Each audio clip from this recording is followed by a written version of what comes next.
Para muita gente com TDAH, a batalha mais difícil do dia acontece logo ali, nos primeiros minutos depois que o alarme toca. E não é preguiça, não é falta de disciplina, é uma luta de verdade, super frustrante e muitas vezes invisível contra a própria biologia. Bom, vamos mergulhar fundo nisso e entender o que de fato acontece. Essa frase resume uma experiência que, para quem não vive, pode até parecer um exagero. O tal sono de morte é um estado de inércia tão, mas tão profundo, que o mundo lá fora parece que simplesmente não consegue entrar. É a prova de que essa luta não é coisa da cabeça de ninguém. É um fenômeno neurológico bem concreto. Nesta nossa análise, o caminho vai ser o seguinte. Primeiro, a gente vai validar essa batalha da manhã, depois entender a ciência por trás de tudo, aí vamos explorar aquele paradoxo da paralisia e do pânico, e o mais importante, vamos construir juntos uma rotina e um kit de ferramentas práticos, baseados em engenharia e não em força de vontade. Vamos começar quebrando um mito de uma vez por todas. Essa dificuldade crônica de acordar não é uma falha moral. Já passou da hora de parar com a culpa e começar a entender a neurobiologia que está por trás disso. E é exatamente este o ponto crucial. A ciência mostra pra gente que o cérebro com TDAH não é um cérebro neurotípico que veio com defeito. Ele tem uma fiação diferente, sabe? É como se operasse com um sistema operacional distinto.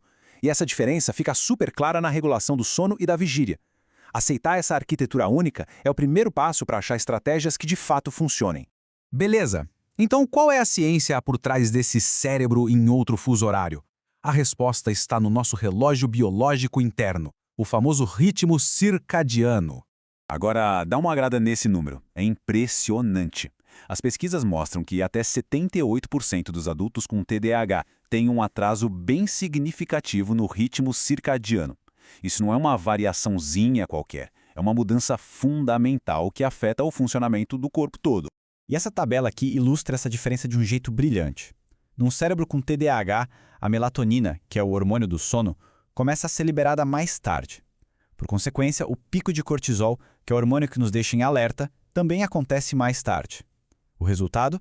O cérebro simplesmente não está biologicamente pronto para acordar na hora que a sociedade manda.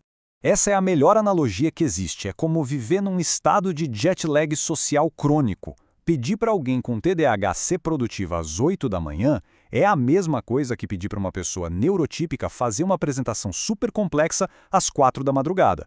O cérebro ainda está no modo noturno. Simples assim. Isso nos leva a um paradoxo, que é fascinante e, ao mesmo tempo, muito frustrante. Se o cérebro está dormindo, por que ele consegue acordar num pulo para uma emergência, mas não para a rotina do dia a dia? A resposta está aqui. O sistema nervoso baseado em interesse. Diferente de um cérebro neurotípico, que se motiva pela importância de uma tarefa, o cérebro com TDAH precisa de gatilhos específicos para ligar. E um dos mais poderosos, sem dúvida, é a urgência. A urgência, esse último gatilho, basicamente inunda o sistema com adrenalina e isso força o despertar. É por isso que o pânico de estar atrasado funciona. Mas qual o problema? Viver à base de pânico é insustentável, esgota o cérebro. Usar os outros gatilhos como interesse ou desafio são formas muito mais saudáveis de ativar essa motivação. E mesmo quando a pessoa finalmente consegue ficar de pé, a batalha não acabou. A disfunção executiva aparece como paralisia. Aquela névoa mental impede de pensar com clareza. A paralisia de escolha transforma a decisão de qual meia usar numa tarefa gigantesca. E a paralisia de tarefa faz com que a pessoa fique simplesmente parada, sobrecarregada por tudo que precisa fazer. Ok, já entendemos o tamanho do problema. Agora, vamos virar a chave e focar nas soluções. A sacada não é tentar se esforçar mais, é projetar um ambiente e uma rotina que contornem os desafios do TDAH. É uma questão de engenharia, não de força de vontade. Então, como gerenciar a dopamina? A resposta não é tudo ou nada. A abordagem que parece mais eficaz é a híbrida. Usar estímulos físicos, como luz e movimento, para acordar o corpo. Mas ser estratégico com os estímulos digitais. Usá-los para ligar o cérebro, sim, mas com muito cuidado para não cair no hiperfoco, que faz perder a hora.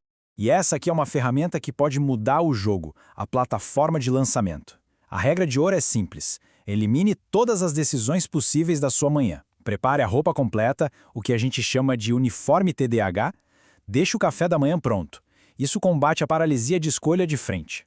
Para fechar, vamos montar um kit de ferramentas prático. A ideia é usar tecnologia e estratégias como um córtex pré-frontal externo, ou seja, terceirizar as funções executivas que estão em baixa pela manhã. Para quem faz uso de medicação, existe uma estratégia avançada, que é o despertar farmacológico. A lógica é simples. Um primeiro alarme toca 1 hora antes do horário final, só para tomar a medicação e voltar a dormir. Quando o segundo alarme toca, o remédio já está fazendo efeito, dando ao cérebro aquele suporte químico necessário para superar a inércia. A tecnologia pode ser uma aliada fantástica nisso. Aplicativos de alarme que dão uma missão forçam a pessoa a sair da cama. Temporizadores visuais combatem a cegueira temporal, aquela dificuldade de sentir o tempo passar, tornando algo concreto. E a fototerapia com uma lâmpada especial pode ajudar e muito a sincronizar o relógio biológico. Então, o ponto principal é montar um protocolo em camadas. Começa com o despertar biológico, depois vem o despertar físico forçado, em seguida entra-se no modo de execução automática com a ajuda de uma playlist ou um aplicativo e, para fechar, um buffer de segurança, aquele tempo extra para os imprevistos que, convenhamos, sempre acontecem. E tudo isso nos leva a uma reflexão final. A luta matinal com o TDAH não é um teste de caráter, é um problema de engenharia. E como todo problema de engenharia, ele tem solução. Desde que a gente use as ferramentas e as estratégias certas para construir um sistema que trabalhe a favor do nosso cérebro e não contra ele.